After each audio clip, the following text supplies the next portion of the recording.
Akan ke Mas Fatah. Mas Fatah mungkin sudah mendengar percakapan kami juga dengan Mas Andi ya. Sebelum kita membahas mengenai Brebes, boleh nggak dikasih sedikit pencerahan? Kok ada beberapa warga, bahkan di wilayahnya Mas Andi ini hampir semuanya juga belum mendapatkan bantuan baik bansos atau bantuan langsung tunai di sana? Ya mungkin cerita dari wilayah Brebes ya. Sebenarnya prosesnya, regulasinya gimana sih Mas?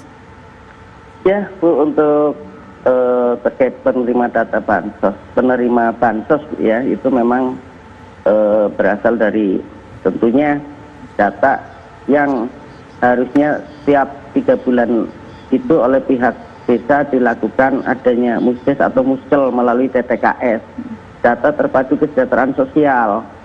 Jadi diharapkan dari adanya pemutakhiran ini, maka masyarakat miskin yang belum terdata bisa terverifikasi Bu dalam data itu. Berarti data itu sudah terkini dan valid ya Mas ya? Kalau dilakukan secara rutin verifikasi validasi data melalui musdes atau muskel itu, ya akan selalu terupdate seperti apa yang disampaikan oleh Pak Menteri Sosial. Baik, tapi kondisinya yang viral di media sosial ada rumah yang dapat dikategorikan rumah sangat layak atau rumah mungkin masyarakat mampu kok masih mendapatkan bantuan. Iya, Ibu, betul. Jadi gini, Bu, perlu diketahui bahwa PKH atau pendamping PKH di lapangan itu hanya pelaksana, Bu, bukan pendata. Jadi data itu kan kita dapat dari pusat. Yang dari data itu istilahnya calon keluarga penerima manfaat PKH. Oleh teman-teman pendamping dilakukan validasi. Dari validasi itu maka akan ketahuan apakah CKPM PKH itu layak mendapatkan atau tidak. Layaknya karena apa? Tentunya tadi memenuhi persyaratan kepesertaan PKH. Terus tidak menerimanya itu karena apa? Dari hasil validasi itu bisa juga datanya itu double. Yang kedua sudah mampu. Yang ketiga pindah alamat. Yang keempat meninggal. Jadi diantaranya itu, Bu. Ya, Mas Fatah. Kalau Mas Fatah tadi bilang ada validasi gitu ya sebelum melabeli rumah dengan hak atas PKH. Tapi kalau bicara lagi soal yang viral di media sosial, yang di Brebes itu gimana bentuk validasinya? Katakanlah Mas Fatah datang ke lapangan, kemudian datanya menunjukkan kalau rumah itu adalah rumah yang berhak menerima PKH, tapi rumahnya bagus. Itu tetap akan dilabeli, Mas? Jadi gini, untuk labelisasi itu sebenarnya itu adalah langkah akhir, Pak Bayu. Jadi waktu awal beliau mendapatkan PKH, kenapa sampai mendapatkan PKH? Tentunya para pendamping ini sudah melakukan validasi.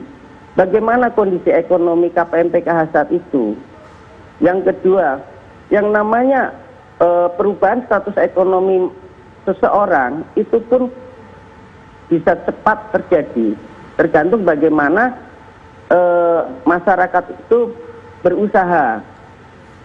Kemudian Mas Bayu dan Mbak Rati, pendamping PKH itu sebelum adanya COVID itu setiap bulan wajib melaksanakan pertemuan kelompok untuk melaksanakan Family Development System atau P2K2, istilahnya pertemuan peningkatan kemampuan keluarga. Setiap pertemuan FDS itu kita memang ada 5 modul yang akan disampaikan.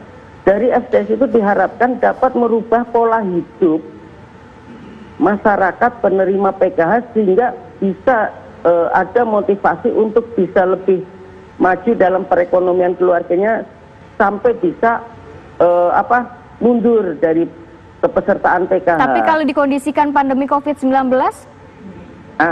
Itu semenjak adanya COVID-19 ini maka pertemuan kelompok atau P2K2 ini ditiadakan, Bu.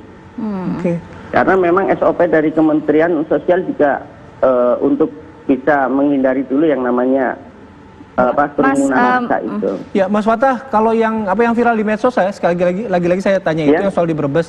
Labelisasi PKH itu dari kapan sih rumah yang bagus itu, Mas?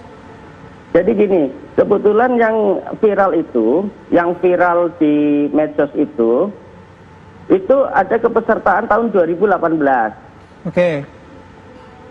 Kemudian Mas? Ada juga yang tahun 2016.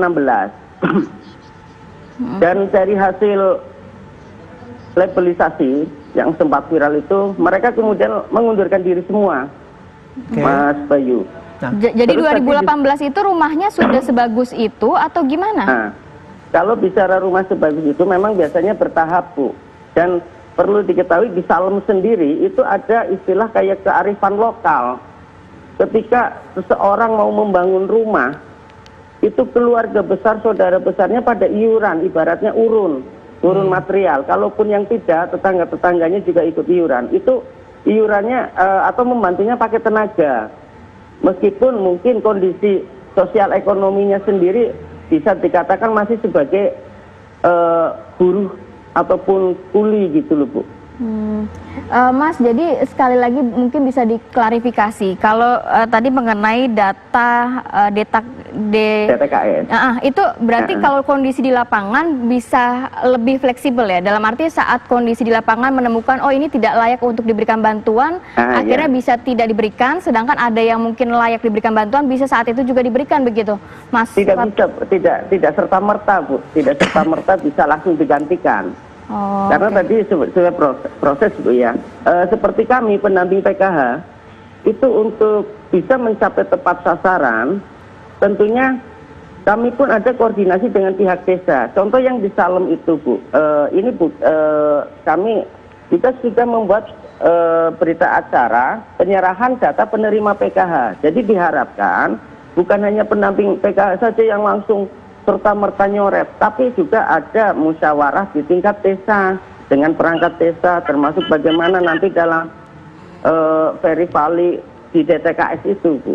Oke, baik. Terima kasih Mas Fatah sudah bergabung bersama kami pagi hari ini. Pada Mas Andi dari Trenggalek juga kami terima kasih. Satu buat Mas Andi mungkin bila merasa belum mendapatkan bantuan, ada saluran khusus ya? Ada pengaduan di Kementerian Sosial yang bisa Anda lihat mungkin sambil googling ya nomornya, dan juga akun Instagramnya juga disebutkan di situ. Semoga bisa menjadi solusi ya Mas Andi ya. Terima kasih Mas Andi, Mas Fatah. Tetap jaga kesehatan selalu.